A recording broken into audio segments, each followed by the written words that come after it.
Hey there, welcome back to the channel. Today we've got an interesting problem to tackle. Imagine you're working on a spreadsheet and you want to calculate the number of days between two dates with the formula equals days E hat F sharp. The result is stored in cell G. But here's the catch, you also want to allow another cell to override the value in G if there's information in cell J. Tricky, right? Let's dive into the solution for this dilemma.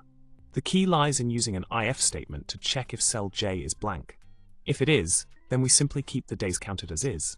So by using equals is blank J3, days F3 E3 in cell G, we ensure that the days are only calculated if cell J is empty.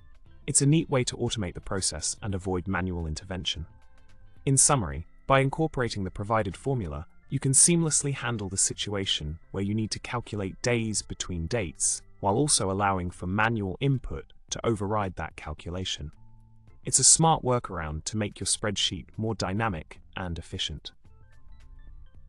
Alright folks, that's all for today. Don't forget to like, subscribe, and leave a comment below. Until next time, happy spreadsheeting.